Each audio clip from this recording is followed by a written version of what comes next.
की आत्मा। बचपन से शहर में रहने वाला मनोज इस साल होली की छुट्टियों में अपने गांव दुर्गापुर वापस आता है, जहां उसे देख पूरा गांव खुशी से झूम उठता है। जब गया था तब इतना सा था और अब देखो कितना बड़ा हो गया है। हाँ सरपंच जी, जब मैं गया था तब आप भी बहुत जवान थे और अब देखो कितने बूढ़े हो गए हैं आप।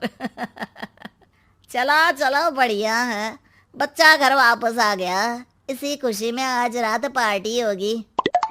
क्या बात है, गांव में भी पार्टियां होने लगी। वैसे अगर पार्टी की बात है तो आज क्यों सीधा होली पार्टी करते हैं। होली पार्टी की बात सुन चहल पहल में अचानक सन्नाटा छा जाता है, जिसे देख मनोज को कुछ अजीब लगता है। लेकिन तभी सरपंच बात पलट देता है। अब बहुत देर हो गई, चलो सब अपने घर चलो, पार्टी के बारे में कल सोचेंगे। मनोज भी मम्मी पापा के साथ घर आ जाता है, पर होली पार्टी और उस पर पूरे गांव की खामोशी वाली बात अभी तक उसके जहन से निकलती नहीं। पापा, होली पार्टी की बात पर सब चुप क्यों हो गए थे? अरे होगी उनकी कोई अपनी बात, मुझे गांव की पंचायती थोड़ी पता है। थक गया हूँ, चलो सो जाते हैं, कल बात करते हैं। पापा की बात मानते हुए मनोज भी सोने चला जाता है। आज तो छुपा लिया, लेकिन हफ्ते बाद जब होली का दिन आएगा तब इसे कैसे रोकोगे? अगली सुबह सूरज के साथ ही मनोज भी गांव घूमने निकल जाता है, जिस पर रास्ते में उसे अपनी ही उम्र के कुछ लड़के भी मिलते हैं, जिनसे दोस्ती कर अब वो उनके साथ घूमने लगता है। इसी तरह कुछ दिन बीत जाते हैं और होली नजदीक आने लगती है।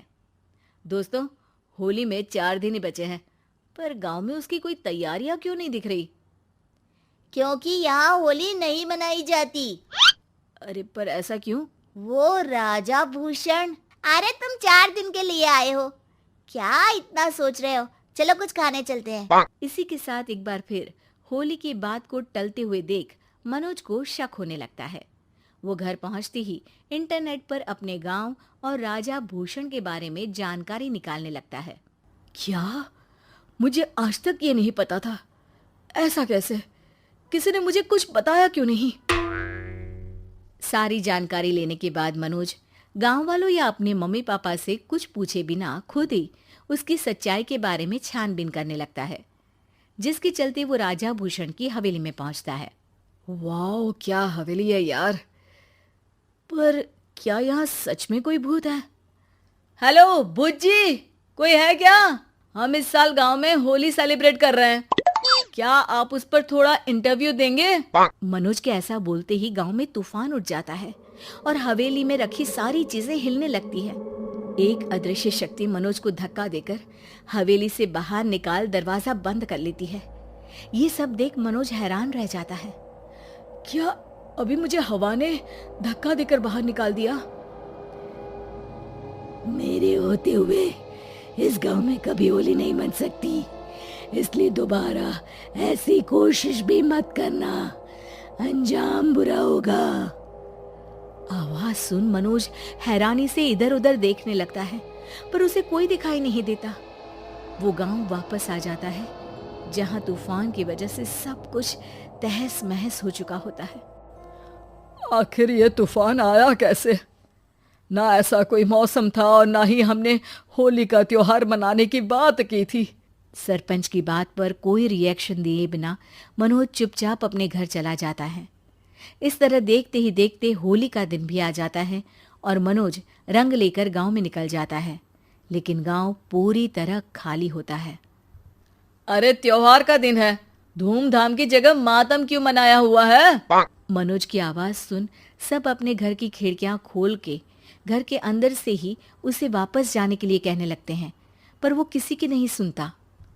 तुझे पहले भी समझाया था, अगर होली खेलने की कोशिश भी की तो अच्छा नहीं होगा।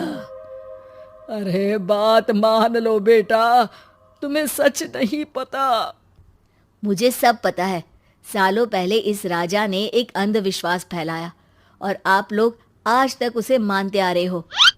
अरे बेटा, जब तुम पैदा भी नहीं हुए थे उससे भी बहुत पहले से इस गांव पर होली का श्राप है। अगर गांव में होली का त्योहार मनाया जाता है तो प्रलय आना पक्की बात होती है। राजा भूषण इस सब में नहीं मानते थे और त्योहार मनाने लगे, जिसके चलते होली वाले ही दिन पहले उनके बेटे की और फिर उनकी मृत्यु हो गई। तभी से गांव की रक्षा के लिए उनकी आत्मा उस हवेली में रह रही है। सबकी बातें सुन मनोज उलझन में पड़ जाता है।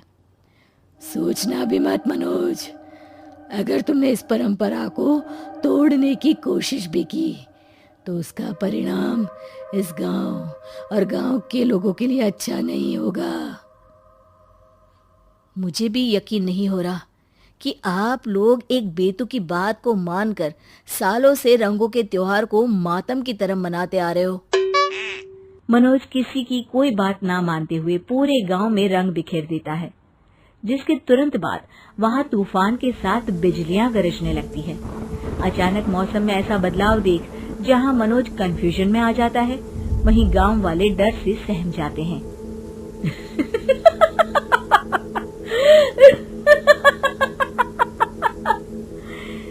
इस लड़के ने हमारे जैसे सिर्फ अपने स्वार्थ के लिए नहीं बल्कि पूरे गांव की खुशियों के लिए यहाँ होली मनाई है, जिस वजह से अब इस गांव पर होली का श्राप टूटता है।